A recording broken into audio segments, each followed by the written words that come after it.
out of respect for their young lords. The Duke's elder son, Wilhelm, Earl of Hamlin, led the way down the street on his black horse. His younger brother, Lord Rupert, rode beside him.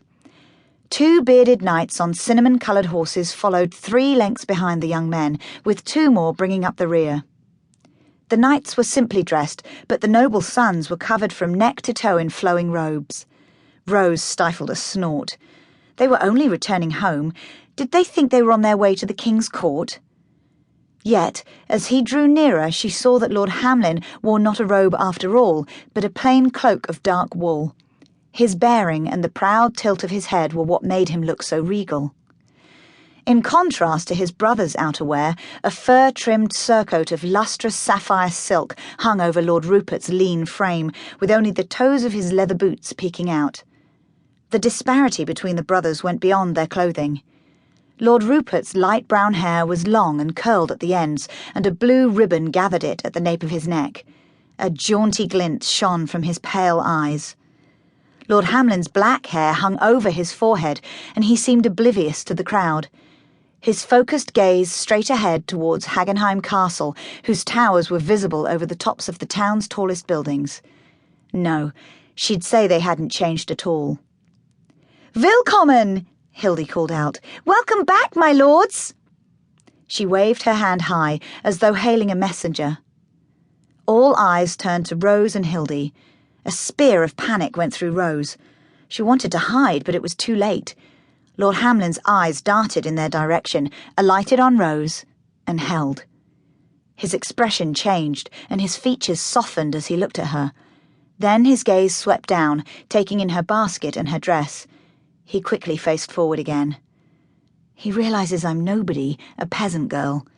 Heat spurred up Rose's neck and burned her cheeks. Lord Rupert's huge blonde warhorse walked towards Rose and Hildy as the crowd suddenly took up Hildy's cheer. "Willkommen! Welcome back!" The horse came within 3 feet of the girls and stopped, stamping his hooves on the cobblestone street and sending Wolfie into a wild fit of barking. Rose threw her arms around Wolfie's neck to hold him back. Her temples pounded at the sight of the warhorse's powerful legs. The younger nobleman swept off his plumed hat, bowing from his saddle. His eyes roved from Hildy to Rose, and then he winked. "I thank you, ladies, for your kind welcome." He grinned and swung his hat back on his head, then spurred his horse into a trot and caught up with the others. "Did you see that? Did you see it?" Hildy pounded on Rose's shoulder. Wolfie calmed as the men rode into the distance. Rose let go of him and stood up, glaring at Hildy. "I can't believe you called out to them. Lord Rupert actually spoke to us, and did you see how Lord Hamlin looked at you?" Hildy clutched her hands to her heart, gazing at the clouds. "Are they not the most handsome men you've ever seen? I could hardly breathe." She turned and smiled at Rose. "I knew they'd like what they saw once they caught sight of you." "Would you keep your voice down?" Rose urged Hildy to start walking toward the marketplatz. She glanced around, afraid the townspeople would overhear their embarrassing conversation. She imagined the miller's skinny wife, who walked ahead of them, snorting in derision at Hildy's compliment. The shoemaker's buxom daughter, striding down the other side of the street, would laugh out loud. Hildy and her romantic notions of love. She was a candlemaker's daughter, dreaming about the local nobility as if she had any chance of inspiring a serious thought in them. As a woodcutter's daughter, Rose held no grand illusions about her own prospects.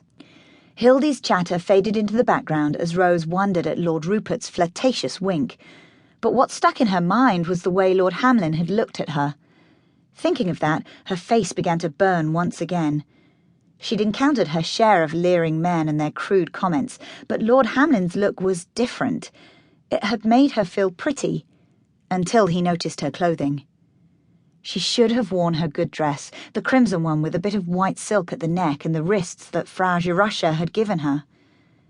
Hildy said it brought out the red tint in her chestnut hair. But how could she have known Hildy would draw the attention of both Lord Hamlin and Lord Rupert, and that they would look straight at her? Realizing her train of thought, she snorted. What difference did it make which dress she wore? Everyone knew Lord Hamlin was betrothed to the daughter of the Duke of Marienburg. But betrothed or not, he'd hardly be interested in her. And Lord